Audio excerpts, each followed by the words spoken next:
Oke, pada kesempatan kali ini kita akan modif firmware lagi. Ini ya contohnya. Ini adalah UI dari bawaan STB ini sendiri ya.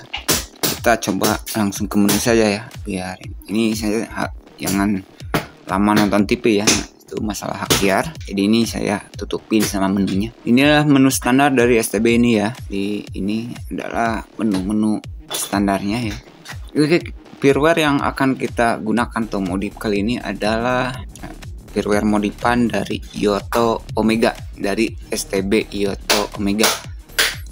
Mungkin bagi Anda yang menggunakan STB Yoto Omega mungkin pasti akan tahu ya menunya seperti apa. Oke, untuk mempersingkat video, kita akan langsung upgrade mengganti firmware original dari STB ini. Pastikan jika Anda ingin melakukan cara ini, resiko garansi sudah pasti hilang, risiko kerusakan ditanggung penumpang, karena kalau mati total itu bukan tanggung jawab saya. Jadi saya tidak menganjurkan jika Anda tidak memiliki basis dalam perbaikan intinya saya tidak menganjurkan kalau Anda tidak mau menanggung kerusakannya, apalagi tidak ada alat-alat, tidak punya komputer, tidak punya alat flashing atau pengecekan untuk kerusakan di STB. Saya tidak anjurkan ya, karena gagal flash itu bisa menyebabkan STB mati total. Ini juga sampai sudah pernah 5 kali sih mati total ya, karena bukan 5 kali mati itu karena firmware yang dimodif itu gagal loading ataupun gagal startup gitu ya. Oke, nanti mungkin kedepannya saya akan memberikan firmware yang sudah stabil ya, yang hasil modifnya untuk STB ini. Saya tidak perlu menjelaskannya ya, secara kasat mata Anda bisa melihat bentuk STB ini, box dusnya ya. Ini saya tidak perlu menjelaskan. Jika Anda menonton video saya yang pertama membahas soal STB, sudah pasti tahu ya STB apa yang saya gunakan. Ini UI-nya seperti ini. Oke, untuk persingkat video kita langsung update ya. Kita update ini, meningkatkan. Kita cari firmware-nya di flashdisk ya. Kebetulan firmware-nya ada di flashdisk. Kita sekarang menggunakan Yoto Omega. Yang saya cari adalah bisa mengimpor IPTV lewat flashdisk dan bisa menggunakan HP sebagai sumber internet. Apakah Yoto Omega ini bisa? Kita langsung coba. Oke, ini proses pergantian sistem operasi, bukan sistem. Kalau di komputer sih install ulang. Kalau di perangkat kayak STB ini flashing ulang intinya. Ini bisa tulis pembaruan flashing ulang. Kayak di HP itu istilahnya flashing ya. Jadi cara ini sebenarnya tidak saya anjurkan sebenarnya, karena risiko kerusakan STB-nya mati total sangat tinggi ya, apalagi menggunakan firmware yang bukan originalnya begitu. Oke, proses booting. Nah, ini bisa startup ya, titik-titik ini bisa startup. Ternyata bisa. Oke, storage temukan, enter, selesai. Oh, ini yang Yoto Omega ini langsung bentar. Nah, ini error ya. Kita scan ulang dulu. Ini siapa? Ini kita settingnya mati. Salah lagi. Ini sudah selesai. Kita program ulang dulu ya. Nah, ini kayaknya menu utamanya kita belum tahu sih. Menunya sama ya.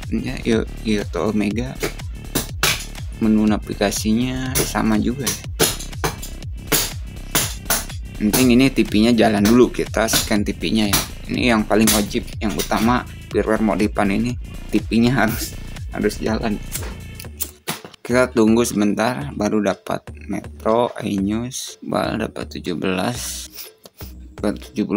Kebetulan di saya nggak ada radio digitalnya sih, jadi nggak dapat ya. Kalau kota besar kayak Bandung, Jakarta kayaknya banyak ya radio digitalnya, mungkin nggak tahu saya.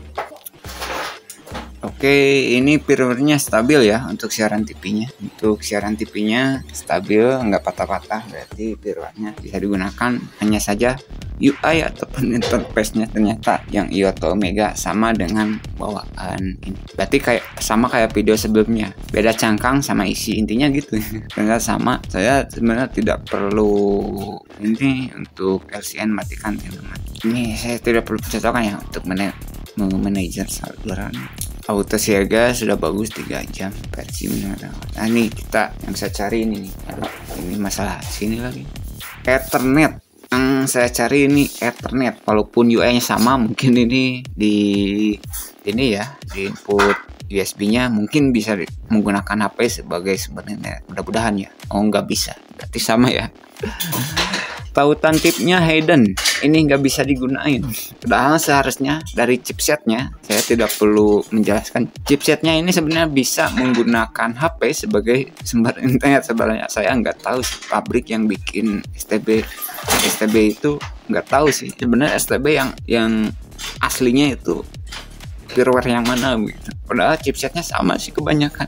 Rata-rata gitu. Ini chipsetnya saya sudah cek ya, tipe chipsetnya ini bisa menggunakan HP sebagai sumber internet sebenarnya. Ini contohnya yang hidden ini, berarti Ioto Omega ini yang saya lupa lagi versi berapa. Ini modifnya ini nggak bisa ya, nggak bisa menggunakan HP sebagai sumber internet. Anda harus menggunakan Wi-Fi dongle. Oke, itu yang saya cari. Satu lagi ya yang penting buat saya ya, kita nyari IPTV. IPTV-nya. Nah ini kalau multimedia nggak perlu jelasan, pasti bisa semua saya. IPTV DLNA tidak perlu saya jelaskan ya, karena itu bisa menggunakan Wi-Fi dongle ya.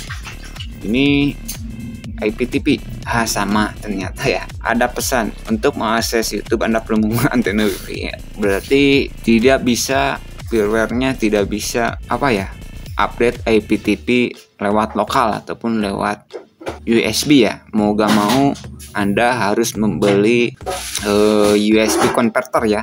Jadi USB yang menggunakan converter ada yang 2 lubang, 3, 4 ya.